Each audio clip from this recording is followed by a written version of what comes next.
promptly. I guess even though the organisers aren't here, I can start without the organisers, so I'll just proceed to go on. Okay, first of all, I'd like to thank the organisers who are not here, to say thank you for the invitation to come to this event and make a presentation, and also thank you to the organisers for the tour of the city last night and for the gala dinner, which was really first class. Excellent. So now it's my duty to bore the pants off you, sorry, to talk to you about EAC, what EAC is and how it fits in and where we are going to go with it. You may be confused because the program says Chairman of BIG. Well, as you can see, there's no BIG on there, just Home Office, UK, Identity and Passport Service, and that's who I work for. BIG is an organisation under the EU Article 6 committee, and BIG is the technical committee that looks at things that the politicians don't understand, which is 95% of what they deal with, but that's by and by. So what BIG is trying to do is BIG looks at all the things from a technical perspective and tries to make some sense of them, and recommends a course of action to the politicians before we introduce it. So that'll come clear as we go through. Okay. So what I would like to try and do in the next 20 minutes or so is to just reinforce what we said this morning for those of you who were there this morning about what is EAC, where it fits in with the legislation, and then I'll ask the question, has anyone hit the deadline date? We'll look at standardization and look at a bit of interoperability, and then the way we're going forward with it. Okay, so very briefly, because it was covered quite deeply this morning, what is extended access control? And there are, we summed it up quite well in basically 2 or 3 words this morning. BAC looks after the data, EAC looks after the chip and the terminal to make sure it's genuine and kosher. But what EAC does also, it gives you more benefits that you don't get with BAC. First prime thing you get with EAC, it removes the ability to clone the chip. And I think we have to be open and honest. BAC chips at the moment, without chip authentication or without active authentication, can be cloned. No ifs or buts, they can be cloned. And it's a conscious decision by states to allow that to happen. In fact, I jokingly put a business case together when the UK were issuing their passports to say we give everyone a copy of their passport on a little mag stripe, not on a chip, but hey. What EAC also does do, it strengthens the protocols of communication between the reader and the chip.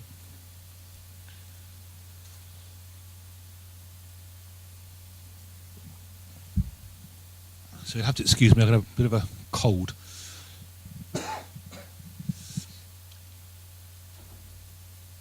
You may not be aware that when you are talking to the chip and the reader under BAC mode of operation, communication is not in clear text, it's in an encrypted format.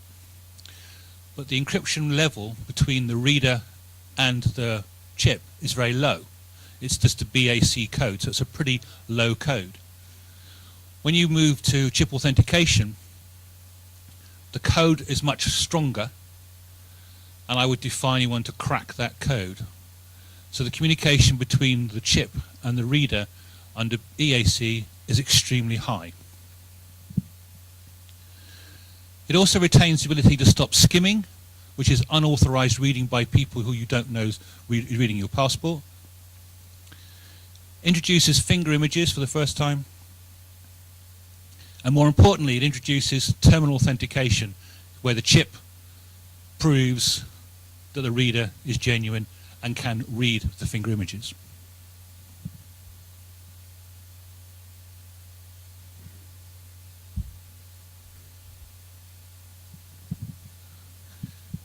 This is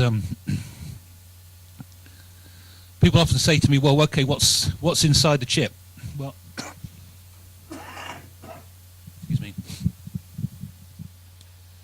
In layman's terms, what's inside the chip is a load of data groups presented in a certain format. Without getting too deep or technical, data group 1, which is the machine readable zone information, data group 2, which is your face, data group 3, your finger images, and you can have other data groups, but primarily data group 14 is where the public key component part is of chip authentication. What we do is each of those various data groups are placed through what we call a one-way hashing algorithm to reduce that content down to a smaller size. So that hash value is reduced, is created, and then we concatenate or add together all the hash values to give us a single hash value. And that is what is encrypted or signed using our private key that goes into the document signing certificate. And that is what creates a digital signature, basically. Another way, which is even more complicated, you may have seen this morning on Jeff's presentation, but this is trying to say in one slide what is EAC. It's very complicated, and I don't intend for 1 minute to demonstrate to you what it all basically means. But you can see in the top hand corner we've got the same structure. We've got the data group 1, we've got the photograph, the fingerprint images, and we've also got the chip authentication key. Hashes, signature, and that goes into the chip. You can see the little chip down there. A chip's got two areas, an open area and a secure memory area. In the secure memory area, which can't be seen and can't be played around with when you try and clone it, you put other things. That's where we put our CVCA root certificate. It's where we put our private key relating to this particular chip. It's where we put our date as well. So all those things go into the chip. To validate it, you use this side of the trust chain. Document verifier certificate, inspection system certificate goes into the reader, which then presents those to the chip for the chip to authenticate that the reader is genuine.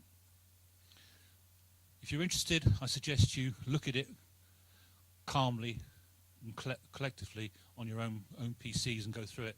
It's all there, exactly what you need, and you can plagiarize that to the heart's content if you want to use it. If you only want to talk about BAC, or the first part, you ignore all this, doesn't exist, and you stop at that point there. To get these IS and DV certificates, we have to talk to other countries. So within a country, we have our reader, we have our inspection system that controls the reader, and that feeds into a document verifier. And that feeds in eventually to CVCA, the country verifier CA, which gives the trust chain for that particular country. What we couldn't agree with within Europe, believe it or not, was the communication protocol for talking to all these various devices across Europe. And it's not surprising, because we're techies, we're not politicians. Politicians can't agree on anything in Europe, so why should techies? But we ended up by agreeing with what we call a SPOC. So each country has a SPOC, which is its communication channel with another country. Its only route. And in one session this morning, the SPOC was explained quite clearly of how that operates.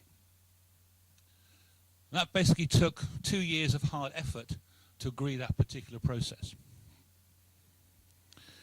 One of the major questions that is often asked and will be continued to ask for some time is, when will EAC and SPOC be introduced across the EU? Not to issue, but to read.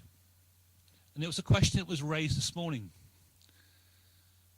It's a very valid question, and I don't know the answer. But I gave my estimation this morning of what I think it will be, and when it will be mandatory. Because it will be mandatory. No question about that in my mind, it will be mandatory. The only question is when. And as I said this morning, I think, looking at it logically, it's a balance between readers and passports. How many in circulation, what is the issue? And then how much time does the Commission give countries to implement the mandatory requirements? I estimate that it won't be until 2015 or 2016 before it happens, but I think it will be mandatory.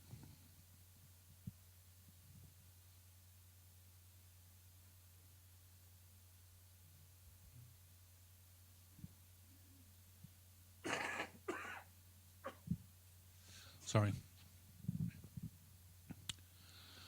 Right. Casting our minds back a few years, when we first saw the proposal for EAC and how it was going to work,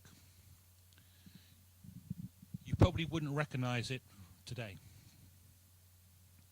We had a huge task to try and mold this technically perfect solution into a workable operational solution.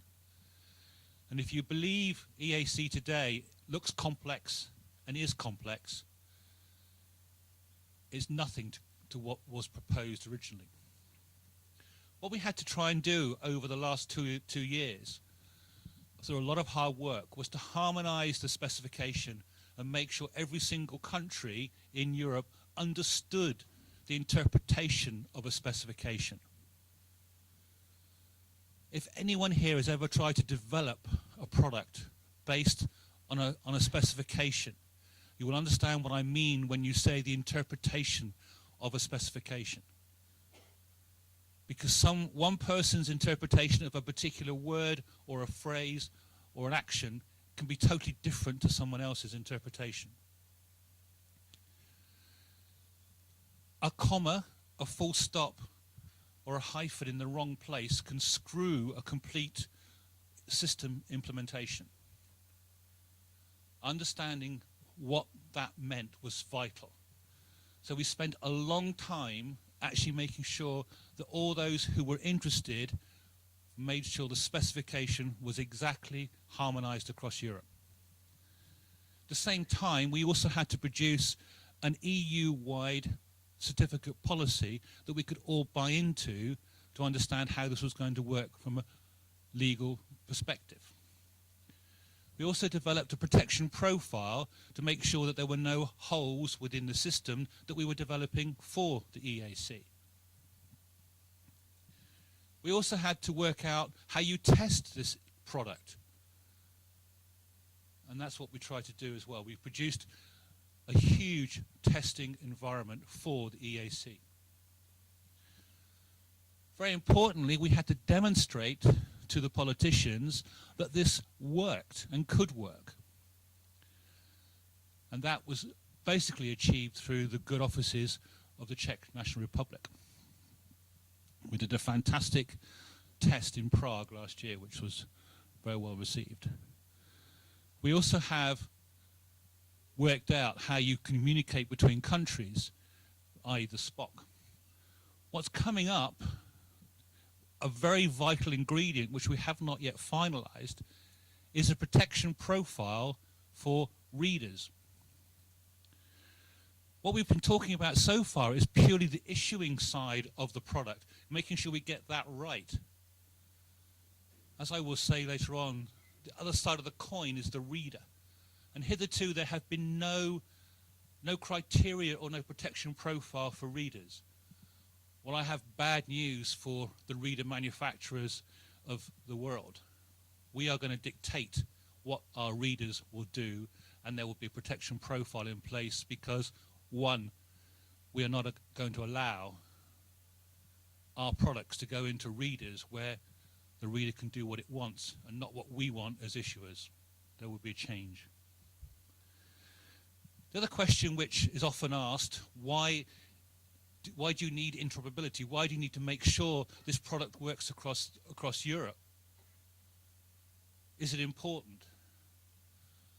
Well, there is only one answer to why. Is it important? Of course it's important.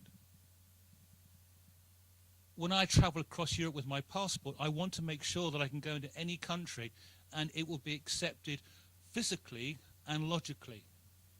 That way I know I can be guaranteed to get into that country, and that country could know it's me that's going into that place, into the country. So interoperability is absolutely number one priority.